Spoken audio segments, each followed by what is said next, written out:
E aí, pessoal, tudo bem? Para quem está vendo na gravação, hoje nós vamos falar sobre erros. É a continuação da live de terça-feira. De novo, eu e o João vamos falar sobre o assunto. Só dar um tempinho aí para o pessoal ir entrando, né? Deixa eu ajeitar aqui para não cair aí. Beleza? Ó, o tema da live a gente escolheu fazendo um trocadilho com a frase do Ortega: eu sou eu e minhas circunstâncias, se eu não salvo a elas, eu não salvo a mim mesmo.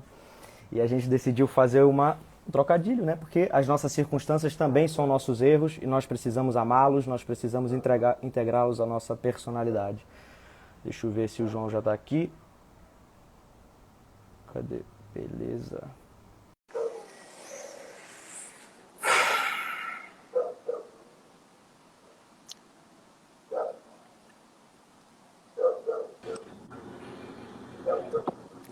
E aí, beleza? Deus, tranquilo?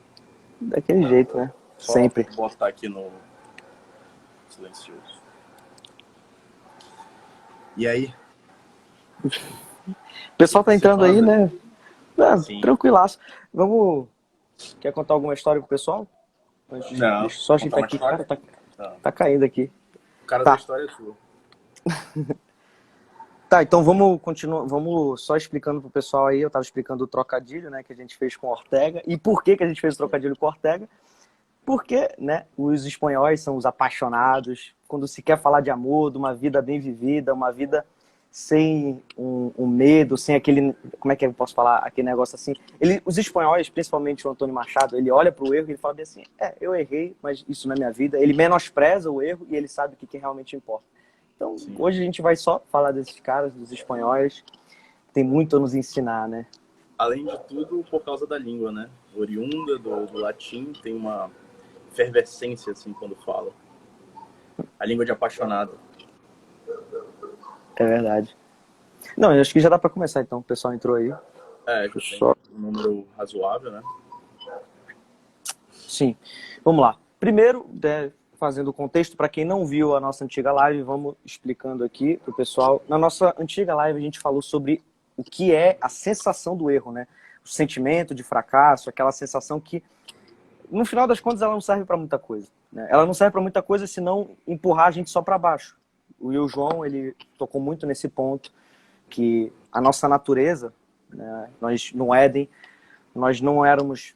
Na criação ideal, nós não morreríamos, nós não teríamos doença, essas realidades não existiam. Mas a partir do momento que nós caímos do Éden, essas realidades, elas não são propriamente a nossa essência, mas elas circundam a nossa essência. Fazendo uma analogia que eu acho interessante trazer para a jogada, é como se fosse da seguinte forma: existe um carro tem um motor, o carro tem um volante, o carro tem uma série de aparatos. Todos esses aparatos que estão dentro da essência do carro, eles têm uma função de ser. Mas se algum desses aparatos está desordenado, está mal regulado, aquilo vai configurar o carro não vai funcionar da melhor forma, o carro não vai ter a melhor performance. Então, o carro ele não está no 100% do que ele deveria ser. A solução, então, não é arrancar o volante, né? Não é, por exemplo, assim, as pessoas pegam, né? Hoje a gente vai tocar muito nesse ponto dos 7 pecados capitais. As pessoas acham que, por exemplo, assim, a solução para a gula é não comer nunca mais, né? Cortar entre aspas, o erro pela raiz, né? Só que isso é inviável. Se você tira o prazer de comer, a alimentação, você é que nem como tirar um volante do carro, é que nem tirar o motor de um carro. Aquilo de alguma forma, deixa de ser o carro.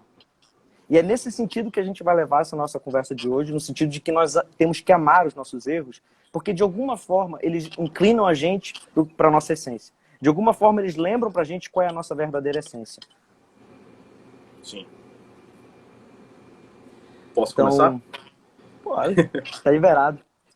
Tranquilo. Então, e aí, pessoal, tranquilo? Boa noite para todo mundo. Espero que todos que estejam aqui, pelo menos, tenham assistido para poder entender melhor sobre o que nós já abordamos antes, né? A gente já tinha falado sobre o erro, e só que nós falamos sobre uma perspectiva de vamos ter uma terapia para o erro. E agora nós queremos colocar como o ser humano como um amante desse erro unificador e que trará benefício para a sua vida. Como o Matheus falou, a gente vai falar um pouco sobre os 7 pecados capitais, ou seja, falar um pouco da própria essência do ser humano e por que nós erramos e por que nós devemos amar esse tipo de sofrimento que podemos ter diante da vida. O trocadilho é muito importante para a live, para as pessoas entenderem. É um cara que nós vamos falar muito aqui, um autor chamado José Ortega y Gasset, espanhol, filósofo do século XX. E ele dizia exatamente isso. Eu sou eu e minhas circunstâncias. Se eu não salvo a elas, eu não salvo a mim mesmo. Ou seja, o ser humano nasce com uma determinação, uma autêntica limitação da vida, que é o mundo. Aqui eu quero colocar, por favor, não interpretem mal ou interpretem só como um método religioso do termo. Aqui eu quero colocar a vida e o mundo como uma circunstância, um autêntico limite. E o Ortega mesmo, ele disse que a vida, antes de tudo e a todo instante, é a consciência do que nos é possível. Ou seja, nós temos essa limitação, nós temos esse mar de possibilidade. A vida é essa construção,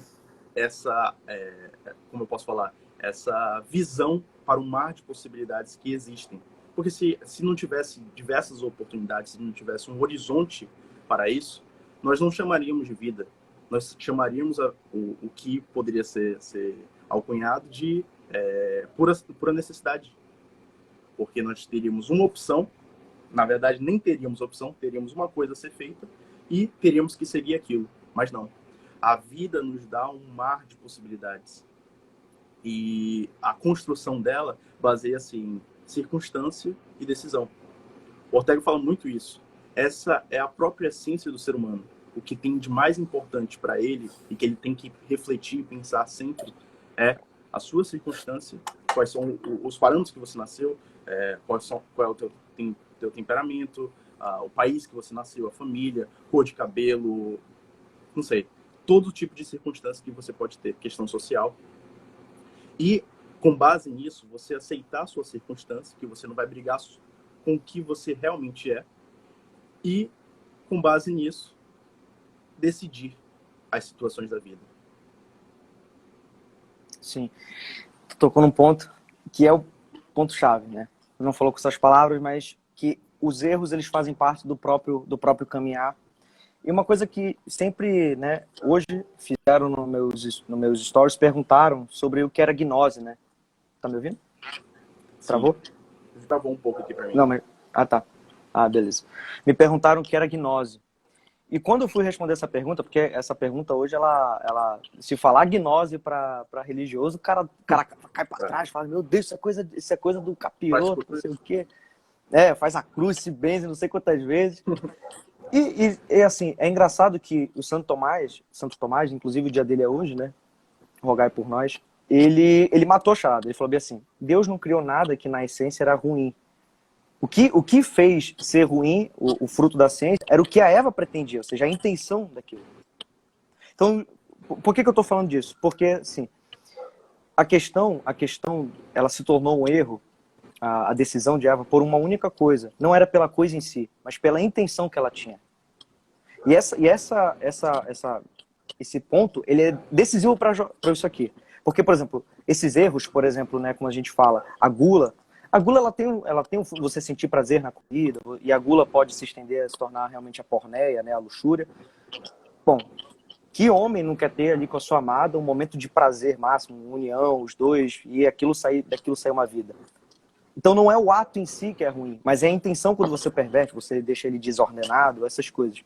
Então a intenção é o ponto-chave disso, da questão do que a gente está falando do erro. Porque erros a gente comete, mas muitas vezes a gente não está intencionado em errar. Eles só fazem parte da caminhada. Por exemplo, quando você se determina a entrar em movimento, a agir, é impossível você não errar. Né? Porque durante o nosso dia, nós vamos ter demandas. Vamos supor, a gente está aqui, eu e o João começamos a fazer essas lives. É óbvio que em algum momento nós podemos errar um português, é óbvio que em algum momento nós podemos errar uma citação. Como ontem eu errei, eu falei de uma citação, eu falei que era do Antônio Machado, e não era do Ortega, nem lembro, eu errei uma citação. Ou seja, nós erramos esses pontos periféricos, mas o central ele está lá. E esse central ele só está lá, e os erros fazem parte da caminhada, porque se não tivesse essa caminhada, não existiria santidade. A vida dos santos não é uma vida perfeita que você olha bem assim, não houve erro nenhum do início ao fim. Não, é uma vida de superação dos erros. Né? E a gente já falou disso numa outra live, que essa questão das virtudes, elas devem ser adquiridas, elas devem ser cultivadas. Trazendo um exemplo fácil assim de entender. Quando a gente se predispõe a fazer uma dieta, se a gente deixa, vamos supor, a todo momento vão chegando circunstâncias, vão chegando, como é que eu posso falar? Tentações para você sair da dieta. Se no momento, você faz a dieta durante uma semana, mas depois de 7 dias alguém te oferece um bolo e você come o bolo, naquele momento você caiu. Porque é exatamente isso. A virtude você todo momento tem que estar lembrando. Todo momento tem que estar num estado de vigilância, vamos dizer assim. Então, se você... É engraçado agora, é contra-intuitivo. Se você não consegue olhar para o erro, por exemplo, uma pessoa que chega e fala assim, esse erro é impossível eu cometer, é impossível eu trair minha mulher, é impossível fazer tal coisa, essa pessoa está muito mais perto de errar do que uma pessoa que sabe que esse perigo é iminente a todo momento.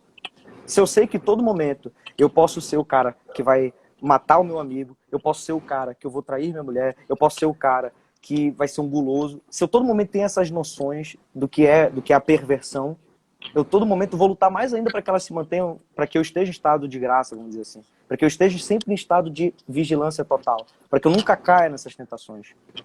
Né? Então a gente começa a perceber que, como a gente falou no Stories um dia desse, a virtude mais importante, ela não é as virtudes isoladas, mas ela é o amor ao fim do processo. Ela é o amor à santidade, ela é o amor a se tornar a grande personalidade. Se você ama aquilo, você vai buscar aquilo de toda forma. Você vai cair, você vai levantar, você vai cair. Esses erros, eles são periféricos. Sim. Agora, Matheus, interessante o que tu falou. E me remeteu muito a uma citação que o Ortega sempre faz na Rebelião das Massas, que ele falava bem assim, toda vida é luta, é um esforço por ser ela mesma.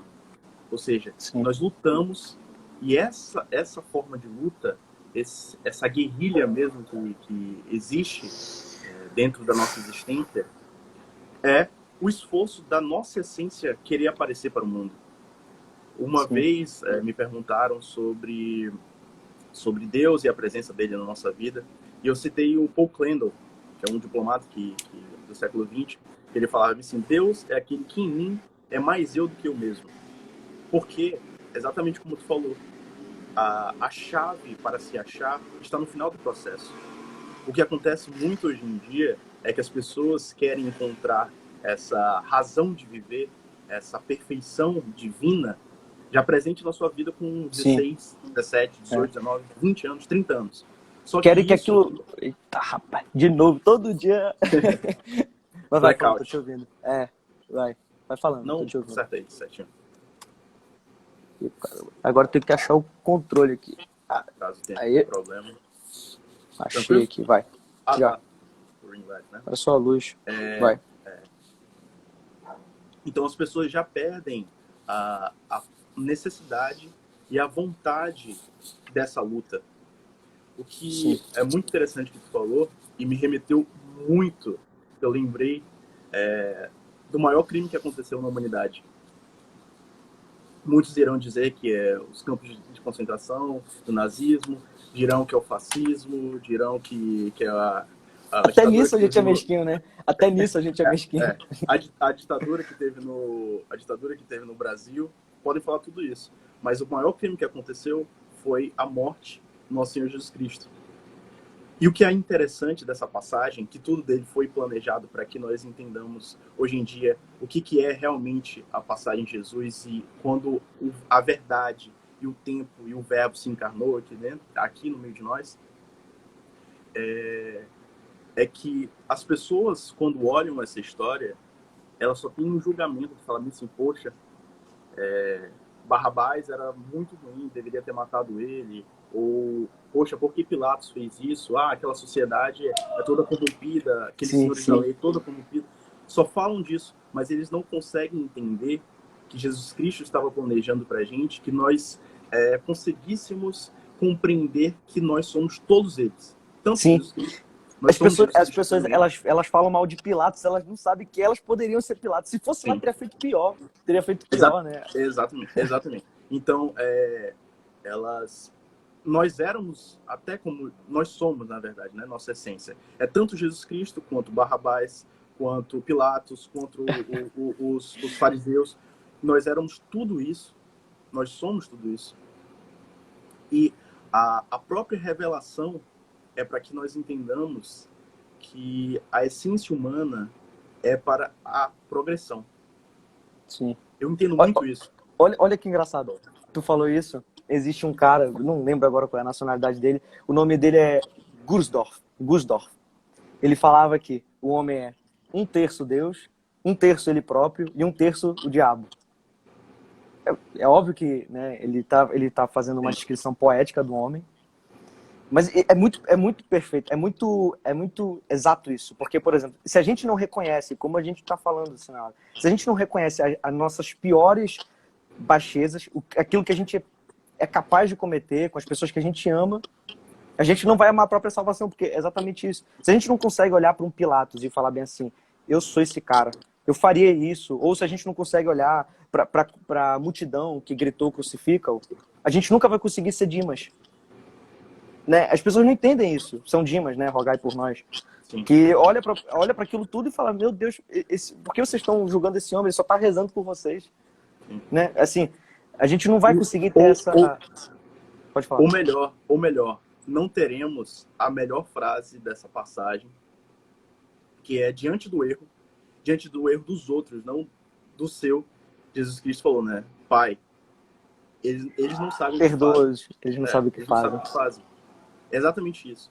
A pessoa que não olha para essa história, toda a história, a passagem de Jesus Cristo, é uma simbologia também.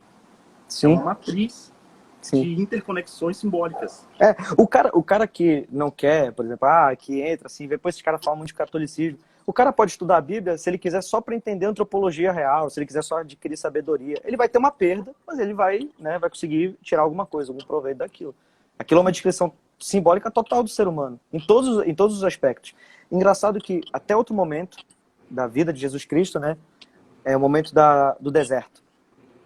Ali ele mostra pra gente onde é que nascem todas essas questões de nossas más inclinações. Por exemplo, a primeira tentação, para transformar pedra em pão, né? Uhum. Só que, por exemplo, assim, o que o demônio está fazendo? Ele não tem esse poder. O demônio não consegue mudar as coisas. Ele não consegue transformar água em vinho. Ele não tem esse poder. O que ele tem ele vai lubridiar, ele vai mostrar, ele vai enganar a gente para a gente achar que água é vinho. Mas ele não tem a capacidade de transformar água em vinho. Só quem tem essa capacidade é o próprio Deus. Então é exatamente isso que tu falou. A todo momento ele está enganando a gente. O ser humano não deixa de buscar a felicidade, não deixa de buscar um equilíbrio, não deixa de buscar voltar para a sua própria essência. A questão é que ele fica desordenado e ele procura em locais que ele não consegue achar. Ele vai procurar ou na primeira tentação, que é de perverter as coisas materiais na procura de felicidade, ou ele vai fazer como na segunda tentação, que é se jogar do penhasco, desafiando que existe um princípio superior. Eita, agora o negócio vai desligar aqui. Ou ele vai cair na última tentação, que são já os princípios espirituais. Tá vendo esse reino? Todo pode ser seu. Não é seu. Esse reino são só vaidades, são só vanglórias. Né? Isso não dá felicidade, isso não leva a lugar nenhum. Vai falando aí, João, que o negócio aqui agora deu ruim mesmo. Fica tranquilo. Mateus, e isso tem uma relação tanto até pela simbologia do número 3, quanto do Gênesis mesmo. Porque a parte de Adão e Eva, ela também passou por 3 fases, que são as 3 fases que Jesus Cristo passou, que ela viu, né? Ela viu que o fruto era atraente para os olhos, era bom para alimentar, e que ela teria o conhecimento do bem e do mal. A mesma coisa que a serpente fez no Gênesis para Adão e Eva, para os primeiros seres humanos perfeitos, ela fez, não a serpente, mas Lúcifer já propriamente dito, fez para Jesus Cristo. confrontou o próprio Deus. Mas Deus já sabia Sim. o que ia fazer. Mas ele quis sentir como nós nos sentimos em relação ao Sim. pecado ou à própria tentação demoníaca. É, Porém, isso é o ternário, né? Essa coisa que tu tá sim, falando do simbolismo do... sim. E Depois a 3 gente é o fala número disso. de ano também. Sim. Mas eu acho que nós deveríamos pegar num ponto que seria principal para as pessoas tomarem consciência dessa vontade que deve ser amar o sofrimento inevitável da vida ou amar os seus erros propriamente dito. Porque eu acho que muitas pessoas passam por uma fase, e também a sociedade impõe isso a elas, de que o mundo ou a vida delas é um conjunto de possibilidades determinadas. Sim. Isso a gente já vê até na ciência, mas eu quero trazer para a sociedade em si. Então pensa que a vida tem uma estrutura básica e de que se você não segui-la daquela forma como a sociedade lhe impôs, você não está vivendo a vida verdadeira ou a vida que vai te trazer uma felicidade. Como, por exemplo, eu posso colocar até no nosso exemplo de colégio e da sociedade que a gente vive aqui em Manaus. Se você não se forma em medicina, direito ou engenharia, você não será uma pessoa bem sucedida na sociedade. Você não ganhará tanto dinheiro, você não será tão valorizado. Basicamente, muitas pessoas pensam isso porque já tiveram essa transformação social ao longo do tempo, né? Isso, como eu falei, até eu não lembro qual foi a live que a gente tinha falado sobre isso, mas veio da própria Revolução Francesa. Foi na primeira, na de Constância. Sobre a de Constância, tá. Isso. Desde o século XVIII, em que os valores burgueses se adentraram na sociedade e que se transformou num tipo de alienação do próprio homem. Então o homem já não busca ser o que ele verdadeiramente é, com a sua vocação, com a sua essência, com as suas vontades, ou propriamente seguir a realidade da vida. Vou citar o Ortega de novo. O Ortega falava bem assim, o envelhecido, que é tipo o cara vil, é um suicida sobrevivente. Porque ele explica que o ser humano, quando ele não segue a sua verdadeira essência, ou para o que ele foi criado, aí a gente pode botar numa questão religiosa, que é ser santo, ou botar numa questão social, ter um papel social e ser bom para os outros.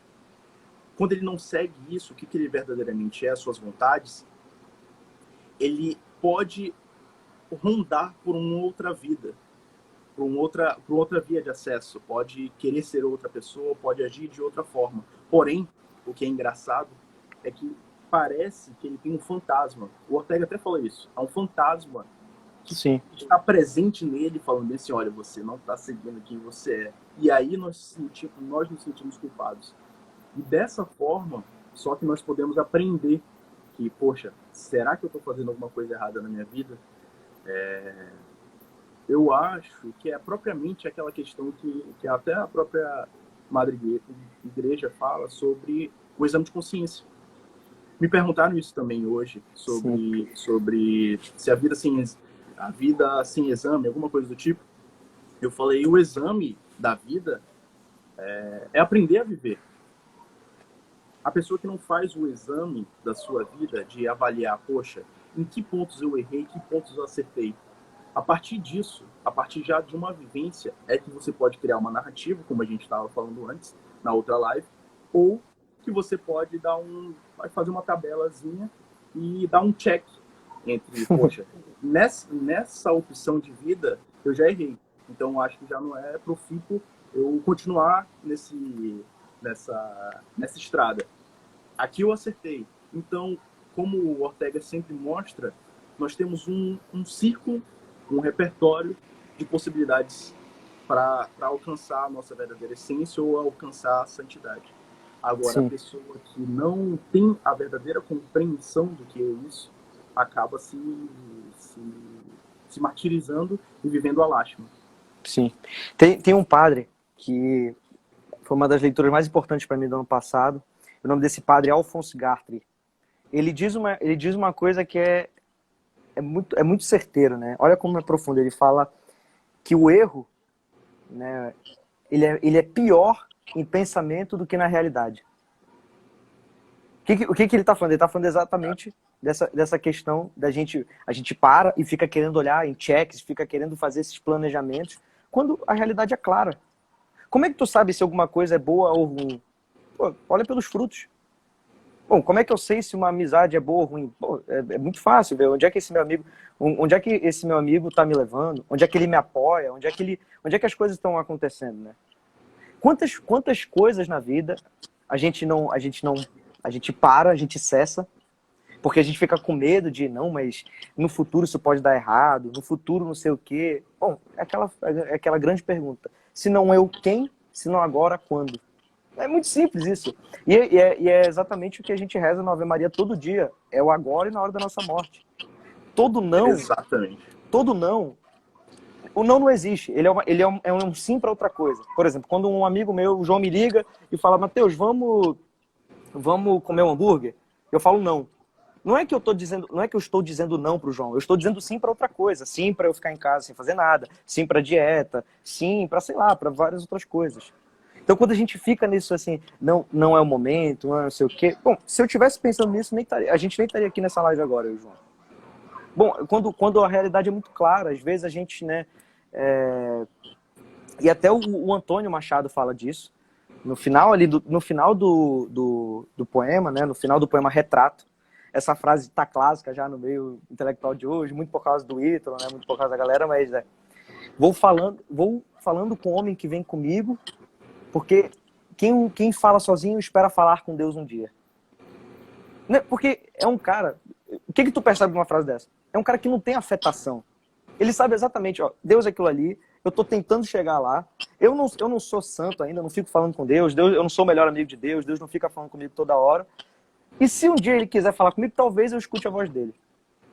Ele não tem afetação das coisas. Não, Deus vai me dar o sinal disso aqui, o que é para eu fazer? Será que eu para pegar esse emprego ou esse? Né? As pessoas que ficam pensando nisso, elas já perderam. Né? Para começo de conversa, elas já perderam para aquele 1/3 do demônio. Porque o demônio é muito mais inteligente que tu, ele vai sempre ganhar de ti no argumento. Como a gente está falando. Em contrapartida, Deus está todo momento, a realidade está todo momento te falando coisas. Seja nesse fantasma que o João falou do Ortega, seja naquele negocinho que vai no nosso peito quando a gente não tá conseguindo fazer as coisas, a gente fica, cara, o que tá acontecendo, cara? Eu não sei o que tá acontecendo. Chama. Sim, pô. Eu não sei. E, tipo assim, a gente tava até falando disso mais cedo, né? A gente tava falando, cara, a maioria das coisas que importam na vida, tu não precisa saber explicar. Tu só sabe aquilo. Que a gente tava falando mais cedo na consultoria. Cara, a maioria das coisas tu não precisa saber falar, pô. Quem sabe explicar é um cara como Santo Tomás de Aquino, que aquilo para ele era tão óbvio, tão evidente, né, que ele sabia até falar daquilo. Falou, é isso aqui é assim, assim, assim, isso aqui é assim, assim, assim. Mas não é porque o mais importante do Santo Tomás de Aquino não foi o texto que ele escreveu. Foi a própria vida dele, pô. Ele era tão santo, mas tão santo, que ele, né, na hierarquia dos santos, tem os místicos, tem os iluminativos, né? E tem os últimos que são os unitivos. Ele tava nessa camada, ele já tava quase falando ali, pô. A realidade para ele era tão clara, mas tão clara que não tinha mais afetação. Ele já estava falando ali a todo momento, né? Porque a do Antônio Machado, por mais que seja um cara excepcional, que a gente deve imitar, ainda falta um negócio que ele realmente ainda não tá falando com Deus. Agora, um cara como Santo Tomás, ele já tá falando, a realidade para ele já é clara como as coisas. Ele já tá quase que como no Éden, ele já tá conseguindo ver, as coisas já são transparentes, né? No Éden a gente conseguia ver Deus em tudo, a gente conseguia ver Deus nas frutas, porque Deus estava presente em todo ali naquele momento. A gente não estava cego com o pecado original, mas agora a gente está cego. A gente não sabe mais. E todo momento a gente fica querendo levar para essas esferas mentais e vai perder. Imagina, né, como é que é? A gente sempre fica assim, não, mas tem muita pedra no obstáculo. Tem muita pedra no obstáculo, não sei o quê. Se eu for por isso aqui, pode acontecer isso, não sei o quê. Até o poema do Carlos do Bom de Andrade, né? Tem uma pedra no Sim. caminho. Não é a Máquina do Mundo? Eu acho que é a Máquina do Mundo. Que ele fala do chão pedregoso, né? Não sei o quê. Tá aí. E são dois paralelos. O Antônio Machado com o Retrato é um exemplo para se seguir diante da morte, e o do Carlos Drummond é um exemplo para tu fugir, para tu não seguir aquilo nem de perto. E tem Porra, eu me perdi, cara. Tu deu esse exemplo, eu fiquei pensando em outra coisa para falar, pô. Tá falando... Não, vai. Me lembrei. Não, é tu pra ir. Tá. A realidade, ela é tão clara que se a gente fica pensando nessas coisas, né, de pedra no obstáculo, qual é o maior exemplo de superação? Ali, claro, tirando Deus e tudo mais, tirando nosso Senhor Jesus Cristo, qual é o maior exemplo de superação que a gente tem diante de uma briga nas Escrituras? Davi e Golias. E o que Davi usou? Ele usou uma pedra, exatamente. Ele pegou a pedra do obstáculo e transformou aquilo. Ou seja, o que seria a pedra? Ele pegou os vícios dele, aquilo que já está parte do caminho dele. Os vícios fazem parte, como a gente até falou, o Taiguara um dia desses, a gente recomendou na outra live, um dia desses falou de um cara que ele só conseguiu se salvar ali no naufrágio de um navio porque ele estava bêbado, porque ele era alcoólatra, conseguiu salvar um monte de gente, e aquele vício dele, que todo mundo poderia condenar, falar isso aqui é um erro, ele não sei o quê, foi o que fez ele se salvar. A mesma coisa, as pedras no caminho, que a gente fala assim, não, isso aqui é só pedra, isso aqui é só obstáculo, isso aqui não sei o quê, foi exatamente o que Davi usou para acabar com Golias. Ele pegou a pedra, rodou e pá, acabou com Golias. Ou seja, é isso que a gente tem que fazer com as nossas pedras. A gente não pode olhar para as pedras e falar assim, isso aqui é o fim de tudo. Não, se eu fizer aquilo, eu vou começar a virar tal coisa, se eu fizer tal coisa, não sei o quê. Não, a gente tem que pegar essas coisas e vai incorporando. Não, eu me transformei nisso, mas agora como é que eu faço para isso, para isso se tornar um impulsionador, né? Como é que eu vou transformar isso num movimento bom? Como é que eu vou sair dessa lama e isso aqui vai se tornar realmente agora a minha vida? Quantas pessoas fazem escolhas erradas e cometem erros na vida e aquilo se torna um ponto decisivo da vida, né? Eu cometi vários erros na vida que isso deixa claro a coisa, né? Às vezes os nossos erros, eles deixam claro o certo, né? Mas fala um pouco aí que eu falei demais, agora eu passei da cota. Não, tranquilo. O que me remeteu muito ao que tu tinha dito sobre o homem que se leva a sério dessa forma, ou o Antônio Machado, que tinha relatado que, poxa, eu tô nesse processo para encontrar Deus em um momento. Eu não tô ligando para muita coisa, como todo mundo tá ligando aqui. Eu tenho que fazer isso. Não, eu só quero falar com Deus. Eu quero chegar nesse momento da minha vida que eu sei quem eu verdadeiramente estou, né? Chegar no momento que nem o Don Quixote e falar, eu sei quem sou, eu sei quem eu sou verdadeiramente. Agora, com a minha essência, com a minha história, com a minha vocação verdadeira, e Deus vai falar com essa pessoa sincera, ela vai olhar e vai falar, olha, tu és meu filho verdadeiramente, você não quis só pagar de bom moço para os outros, para a sociedade, ou até para mim. Tu é uma pessoa de verdade. Tu é uma pessoa de verdade. Tu me ama de verdade.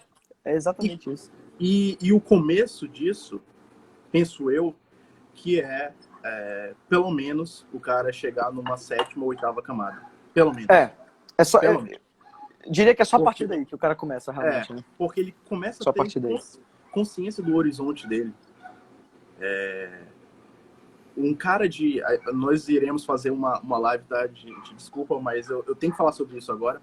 Mas nós iremos falar vai fazer uma live sobre as 12 camadas da personalidade, que é uma teoria do professor Olavo de Carvalho, e é uma forma de você interpretar a forma como está a sua personalidade, a sua jornada, né? O que dói e o que não, e o que te deixa alegre na sua vida, e você consegue configurar o que realmente está acontecendo. Mas voltando, uma pessoa de 8ª camada, no mínimo, que tem uma confrontação com a morte, tem uma confrontação com o sentido da vida, ela sabe que aqui ela realmente existe, ou ela está nessa dúvida, que a dúvida já é muito importante, né? Já dizia Descartes, não é um grande filósofo para ser citado, mas ele falava que a dúvida movia muita educação e muito aprendizado. A pessoa de 8ª camada, ela já sabe que ela não presta para muita coisa. Já sabe que o ser humano já é essa miserabilidade, essa baixeza, essa vileza. É o ser humano que foi criado desde Caim e Abel, desde desse começo da história, quando Caim cria o que Santo Agostinho depois vai falar que é a cidade dos homens, que é a cidade que esqueceu de Deus e que o que impera é o poder do homem. O homem que percebeu que o mundo já funciona dessa forma e que ele tem essas tendências, esse pulsar no peito que bate dessa forma, ele já não se leva tão a sério. Ele já sabe para que ele consegue conquistar tanto o amor do próximo, como o amor a ele mesmo, quanto o amor a Deus, né? eu lembro muito, isso até a gente está passando uma consultoria, tomara que essa pessoa não esteja assistindo a live agora, porque eu vou contar a história, desculpa, mas isso me remete ao livro do Hemingway, Ernest Hemingway, um dos grandes escritores americanos, O Velho e o Mar. Poxa, um senhor que tinha um sonho de pescar um peixe imenso, isso é uma história, tá, gente? Tinha um sonho de pescar um peixe imenso, ele era já idoso, e ninguém acreditava que ele conseguiria fazer aquilo. Ele já passava fome, já tinha dificuldades na vida, mas ele foi nessa empreitada. E lá ele passou mais de 40 dias com dificuldade. Ele conseguiu pegar o peixe saía dele, que ele não tinha força para puxar. Até um momento que é uma das partes mais bonitas do livro, que ele fala bem assim: poxa, eu deveria lembrar mais de Deus nesse momento. Eu não consigo, porque minha boca está tão seca, que ele já tinha mais ou menos 30 dias no meio do mar, com aquele sol, com aquele tudo. Ele falava assim, eu não consigo rezar um Pai Nosso. O Pai Nosso é muito longo pro que eu posso expressar nesse momento. Então vou rezar uma Ave Maria. Então, meu Deus, é nesse momento que você consegue perceber a maturidade e a consciência desse ser humano. É isso que eu busco ser e gosto que as pessoas que estejam ao meu lado sejam também. Uma Sim. pessoa que tem uma consciência do problema e da decisão que ela quer ter diante da vida. Sim. Esse é o fator primordial para que nós cresçamos e nos tornemos um grande homem ou uma grande mulher. Um homem que percebeu que ele pode amar mais o próximo, ele pode avançar mais, pode se superar a cada dia e pode amar a Deus dessa forma. Sim. Isso me remeteu muito, muito o Hemingway. Por isso que ele é brilhante. E o ponto, a gente citou, né, o Máquina do Mundo. O Máquina do Mundo tá ali. Um exemplo claro de uma pessoa que tem o mundo aberto para ela. Deus fala com ela naquele momento e ela tem exatamente essa reação. Já não dá mais tempo para mim. Eu já estou muito cansado, eu não tenho mais forças e não sei o quê, eu já não consigo. Porque essas pessoas elas ficaram olhando tanto para essas periferias que quando chega realmente o central do negócio, ela não consegue. Ela não consegue. Aquele negócio, por exemplo, assim. Isso é um exame, né? Um exercício prático que vocês podem fazer. Eu faço com alguma frequência com as pessoas ao meu redor. Mas, por exemplo, assim, quando eu olho para minha amizade com o João, dificilmente vem assim, se alguém me perguntar, o João tem algum defeito? Deve ter ali, faz um negócio aqui e tal. Mas, tipo assim, isso não é uma coisa que se alimenta quando você ama uma pessoa. Isso não é uma coisa que se alimenta. Da mesma forma, isso é o amor possível para o ser humano. Da mesma forma, é Deus para ti. Ele não vai ficar preocupado com, tu falou palavrão naquele dia. Né? Ele está preocupado com a jornada principal. Com o que tu vai ser. Isso foi até o que Jó, que perdeu tudo, que teve tudo, depois perdeu tudo. Nós nascemos nus e nós voltaremos nus. Nós voltaremos nus porque a gente não volta com essas coisas. A gente não volta com esses pequenos detalhes que a gente se preocupou. A gente volta com exatamente o que dá para voltar, né? Que é até o que o Antônio Machado fala no final ali do poema dele, que ele fala, estou esperando o barco que vai sair e nunca mais vai voltar. E quando esse barco chegar, estou com uma malinha pequena, porque eu vim nu, ele fala assim, como quem está preparado para ir nu. Né? Ele fala exatamente isso, ele não importa mais essas coisas, sei lá, eu tô aqui, defeitozinhos pequenos. Quando tu firma essa centralidade nas relações, seja com teu namorado, seja com quem tu quer casar, seja com teus amigos, seja não sei o quê, esses erros eles se tornam muito pequenos, né? Isso é um bom exame para saber se tu é uma pessoa. Tipo assim, os erros, assim, quando tu olha pra uma pessoa e fala assim, cara, eu não consigo ver tanto defeito nessa pessoa. Isso é um bom exame, né? A gente olha para ver assim, porque o que tu tá falando? Tu tá falando que aquelas qualidades, as coisas centrais são mais importantes do que aqueles erros periféricos. Então isso é um bom exame para saber se a gente ama uma pessoa, se a gente tá gostando ali, se aquela relação é uma relação boa. Mas Matheus, 40 minutinhos, né? Eu acho que já bateu o tempo aí. Não sei se tem alguma pergunta. Na última live a gente não respondeu nenhuma pergunta. Eu acho que a gente poderia responder dessa vez. Porque aí não esgotamos, que nunca iremos esgotar esse tema sobre erros, mas nós iremos nos aprofundar em outros temas na próxima semana.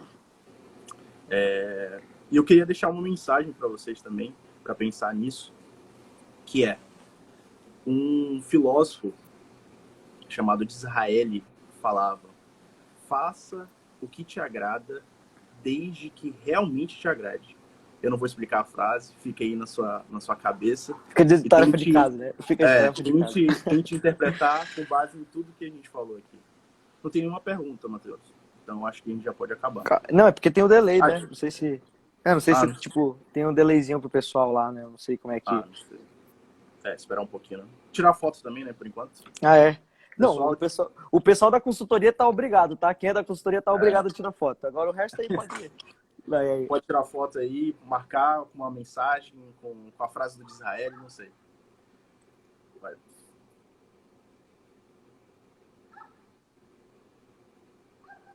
Foi.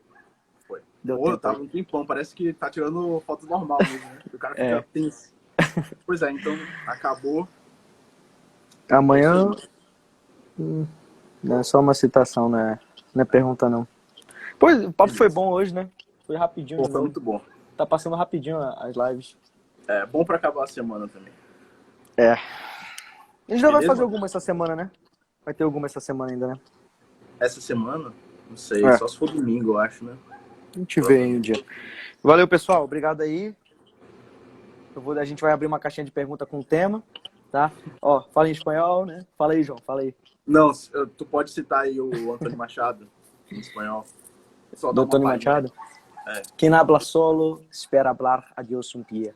Olha aí, ó. Valeu. Valeu, pessoal.